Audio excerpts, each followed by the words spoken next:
A very good evening students. This is doctor Vipul Kashyap और आज के हम टॉपिक में पढ़ेंगे कल्टीवेशन ऑफ एनारोबिक बैक्टीरिया।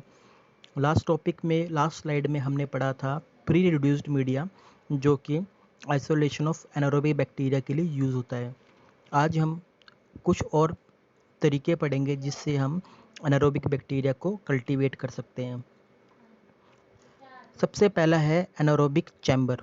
ठीक है, ये जो सिस्टम आपके सामने दिख रहा है इसको एनारोबिक चैम्बर बोलते हैं। ठीक है, चलो इसके बारे में पढ़ते हैं। This refer to a plastic anaerobic glove box that contain an atmosphere of hydrogen, carbon dioxide and nitrogen. तो अब आपके सामने ये जो दिख रहा है ये पूरा कंपार्टमेंट ये एक तरीके का बॉक्स है। ठीक है, एक यूनिट है। तो इसमें कौन कौन सी तीन गैसेस हुई? Hydrogen, carbon dioxide and nitrogen. ठीक है, culture media are placed within the chamber by means of airlock, which can be evacuated and refilled by nitrogen. तो इसमें क्या हुआ, इस बॉक्स में क्या हुआ, एनारोबिक चैम्बर में हमारे पास क्या है, एयर लॉक सिस्टम होता है। ये देख रहे हैं आप यहाँ पे स्क्रीन पर, ये एयर लॉक सिस्टम है जो इसकी राइट साइड में बना है। यहीं से हम मीडिया को रखते हैं। ठीक है, और उसके बाद इसको खोलने के बाद इसको लॉक कर देंगे। ठीक है, हमने अपना मीडिया अंदर रखा, खोल के उसको लॉक कर दिया। लॉक करने के बाद क्या करेंगे, हम यहाँ पर नाइट्रोजन से इस एरिया को रिफिल कर देंगे। ठीक है, उसके कारण क्या होगा, जो यहाँ पे खोलने के बाद जो ऑक्सीजन आई थी वो यहाँ पे सर्कुलेट हो जाएगी और एनारोबिक कंडीशन बन जाएगी। और उसके बाद हम अपना मीडिया यहाँ से उठाकर यहाँ अंदर ट्रांसफ़र कर सकते हैं। ठीक है, तो एक तरीके का पूरा क्लोज कंपार्टमेंट है। ठीक है, जिस तरह आपने देखा होगा कि आजकल सैम्पलिंग कर रहे हैं ना कोरोना वायरस की, उसमें भी ऐसा ही होता है, बना हुआ ग्लोव सिस्टम होता है। तो वो भी एक ऐसा ही है सिस्टम। ठीक है, उसके बाद any oxygen in media is slowly removed by reaction with hydrogen forming water. This reaction is aided by palladium catalyst. अब जो थोड़ी बहुत संभावना होगी कि अंदर अगर थोड़ी बहुत ऑक्सीजन है तो वो कैसे दूर होगी, हमारे पास इसमें बेसिकली एक पैलेडियम कैटलिस्ट पड़ा होता है। ठीक है, उसका काम क्या होता है, आपको पता है कि हाइड्रोजन और नाइट्रोजन और CO2 इसमें गैसेस हैं, तीन गैसेस। तो अब क्या हुआ, हाइड्रोजन और बची खुची जो ऑक्सीजन है, इस रिएक्शन को कौन एनहांस करता है, palladium catalyst, to give rise to H2O। ठीक है, इससे क्या बन जाएगा, H2 plus O2 give rise to H2O। तो फ्री अवेलेबल ऑक्सीजन उस एनवायरनमेंट के अंदर वो कन्वर्ट हो जाएगी H2O में और वहाँ से ऑक्सीजन ख़त्म हो जाएगी। ठीक है, the media are inoculated within the chamber by means of gloves port and incubated within the chamber। अब मीडिया की मूवमेंट जो है वो अंदर ये ग्लव्स बॉक्स के जो है हमारे पास ग्लव्स बने होते हैं आर्टिफिशियली, इनमें हम अपने हाथ डालते हैं और सारा काम करते हैं अंदर चैम्बर में। जो भी हमने काम करना होता है या मीडिया को इधर उधर करना हो या इनोकुलेशन करना हो, कुछ भी काम करना हो, वो हम करते हैं इन ग्लव्स से। तो ये भी सील्ड होते हैं इस एरिया से पूरे। ठीक, नेक्स्ट पढ़ते हैं एनारोबिक जार के बारे में कि एनारोबिक जार क्या होते हैं। तो ये भी कल्टीवेशन ऑफ एनारोब्स का एक और तरीका है। तो आप यहाँ पे डायग्राम में देखिए, ये आपको एक जार टाइप बना होगा। तो ये इसका बाहर का स्ट्रक्चर है और इसका अंदर का स्ट्रक्चर है। बुक में अच्छी तरीके से डिस्क्राइब किया हुआ है। तो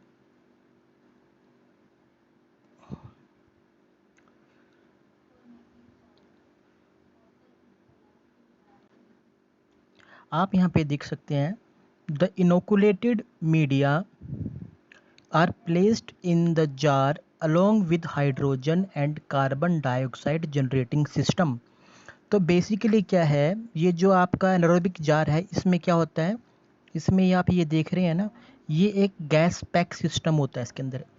इसमें एक गैस पैकेट टाइप रखा होता है जिसमें क्या है, हाइड्रोजन डाइऑक्साइड और कार्बन डाइऑक्साइड और हाइड्रोजन गैसेस रिलीज होती है। गैस पैक जा रहा है, इसमें केमिकल ऐसा है जिसके कारण हाइड्रोजन और कार्बन डाइऑक्साइड इसमें जनरेट होती रहती है बॉक्स के अंदर। ठीक है, after the jar is sealed, the oxygen present in the atmosphere within the jar is sealed. अब जैसे ही जार को सील करेंगे तो क्या होगा, एक तो कट ऑफ हो जाएगा उसका ऑक्सीजन का एटमॉस्फेयर से जो जार के अंदर है, ठीक है। तो मतलब जार के अंदर एक तरीके की एनारोबिक कंडीशन बन जाएगी। और एक और बात है बच्चों, इसके अंदर क्या होता है, मिथिलिन ब्लू इंडिकेटर स्ट्रिप भी होती है। तो मिथिलिन ब्लू इंडिकेटर स्ट्रिप का क्या काम होता है, उसका काम बेसिकली ये होता है कि वो बता देगी आपको कि वेदर अंदर एनारोबिक कंडीशन बनी है या नहीं बनी है, ठीक है। एक अंदर स्ट्रिप होती है, ठीक है, ब्लू कलर की। अगर वो स्ट्रिप ब्लू कलर की पिंक में कन्वर्ट हो गई तो इसका क्या मतलब है, इसका मतलब है कि आपकी एनारोबिक कंडीशन खराब हो गई है, मतलब कि वहाँ ऑक्सीजन आ गई है, ठीक है। अगर वो स्ट्रिप ब्लू की ब्लू रही हुई है तो उसका मतलब ठीक है, आपका गैस बिल्कुल टाइटली पैक है, उसके अंदर कोई ऑक्सीजन नहीं है। अगर वो पिंक कलर की हो गई तो मतलब आपने उसको ढीला पैक किया है, आपने ढीला बंद किया उसको, ठीक है। तो इसकी खासियत होती है। उसके बाद the oxygen present in the atmosphere within the jar as well as that dissolved in the culture medium is gradually used by through the reaction with hydrogen in presence of catalyst। तो बच्चों जिस तरीके से वहाँ पे palladium catalyst है उस तरीके से यहाँ पर भी इस जगह कैटलिस्ट होता है, ठीक है। और आपको पता है कि हाइड्रोजन और गैसीय CO2 जनरेट कर रहा है कौन, गैस पैक सिस्टम है इसमें, ठीक है। उसका सेम वही होगा उसका फिनोमेना कि H2 प्लस O2 क्या बनाएंगे, H2O। और जितने भी अंदर ऑक्सीजन है वो किस में बन जाएगी, H2O में कन्वर्ट हो जाएगी by the help of catalyst. तो सेम प्रोसीजर है, बस फ़र्क ये है कि ये चैम्बर छोटा होता है, आप इसको कहीं पर भी मूव कर सकते हैं, मगर वो जो है आपका एनारोबिक चैम्बर वो बड़ा होता है, वो एक ही जगह रहता है फिक्स, ठीक है। तो इस तरीके से ये जो सिस्टम थोड़ा कंफर्टेबल है आपके लिए कि अगर हम मान लीजिए हमको एक लैब से दूसरी लैब में जाना हो या कहीं और काम करना हो तो इसके लिए ट्रांसपोर्टेशन की जो फैसिलिटी है इसमें अच्छी है। उसके बाद बात करें हम पायरोगैलेट ट्यूब्स के बारे में। Pyrogallates tube and jar, the two test tubes are joined in between by a joint. In one tube culture is placed and in other mixture of pyrogallic acid and sodium hydroxide is placed। तो simple सी बात है बच्चों, पायरोगैलेट tube में क्या है, ऐसे करके दो ट्यूब होंगी, बिल्कुल सील होंगी और एक दूसरे से कनेक्ट होंगी। और एक में क्या होगा, आपके पास एक में आपका कल्चर होगा माइक्रो ऑर्गेनिजम्स का, ठीक है। और एक ट्यूब में आपके पास क्या होगा, इसमें पायरोगैलिक एसिड और सोडियम हाइड्रोक्साइड प्लेस होंगे, ठीक है। ये एनारोबिक कंडीशन प्रोवाइड करेंगे इस जगह से और यहाँ पे आपका माइक्रो ऑर्गेनिज्म ग्रो करता रहेगा, ठीक है। The mixture will ultimately scavenge oxygen. ये मिक्सचर क्या करेगा, स्कैवेंज करेगा। स्कैवेंज मतलब ढूंढना, किसको, ऑक्सीजन को। कौन सा मिक्सचर, पायरोगैलिक एसिड और sodium hydroxide from the internal environment and thus help to generate anaerobic condition. और इसी प्रकार एनारोबिक कंडीशन बनी रहेगी। सिमिलर टू पायरोगैलेट ट्यूब्स, अब in pyrogallate jars the desiccators used and the lower bottom is filled with mixture of pyrogallic acid and sodium hydroxide, ठीक है। अब क्या है, जिस तरह हमने ये ट्यूब्स पढ़े उसी तरीके से जार्स होते हैं बड़े बड़े पायरोगैलेट के, और उसके बेस में क्या होता है, पायरोगैलिक एसिड और सोडियम हाइड्रोक्साइड। जिस तरह हमने ट्यूब्स पढ़ा था ये बड़े बड़े जार्स होते हैं, ठीक है। तो इसके अंदर भी हम सेम काम कर सकते हैं। उसके बाद हम बात करेंगे Robertson block heart medium, cooked meet medium. तो ये एक तरीके का ये मीडियम है, इसकी प्रिपरेशन उन्होंने बताई हुई है कि ये मीडियम को प्रिपेयर करेंगे और हम कैसे कल्टीवेशन कर सकते हैं एनारोबिक बैक्टीरिया की। तो इसके 11 स्टेप्स हैं वो हम देख लेते हैं। ये आपके सामने स्क्रीन पे ये दिख रहा होगा आपको, बड़ी बड़ी ट्यूब्स के अंदर ये मीडियम बना हुआ है, ठीक है। तो देखिए ये चल देखते हैं क्या है ये। फर्स्ट पॉइंट इसके डिस्कस करें, procure 500 gram of bullock heart minced it. सबसे पहले बुलोक हार्ट लेंगे उसको, हम उसको श्रेड कर देंगे, तोड़ देंगे, 500 ग्राम को काट के रख देंगे। एंड ऐड 1 नॉर्मल NaOH कितना 1.5 ml, add 500 ml distilled water to it. ठीक है, 500 ग्राम हमने ब्लॉक हार्ट लिया और उसमें क्या ऐड किया, 1 नॉर्मल NaOH जो था 1.5 ml, और उसमें हमने 500 ml डाल दिया। सेकेंड पॉइंट में हमने क्या किया, simmer the above for 20 minutes in boiling water, और इस जो ऊपर था हमारा ब्लॉक हार्ट, NaOH और डिस्टिल्ड वाटर को हमने उबालने के लिए रख दिया 20 मिनट के लिए। उसके बाद थर्ड पॉइंट में आएगा आपका drain of the liquid, collect the liquid in another sterile container. अब जो पानी बचा हमारा उसमें, ठीक है, हमने उसको अलग से इकट्ठा कर लिया एक साफ स्टेराइल कंटेनर में। ठीक है, which can be used later for preparation of peptone infusion broth. और वो पानी जो हमारा बचा हुआ था वो हमने अलग रख लिया ताकि हम पेप्टोन इन्फ्यूजन ब्रोथ बना सकें। वो एक और आइटम है जो हमारा इस मीडियम में लगेगा। ठीक है, उसके बाद फोर्थ पॉइंट में minced boiled cooked meat is placed in a sterile test tube.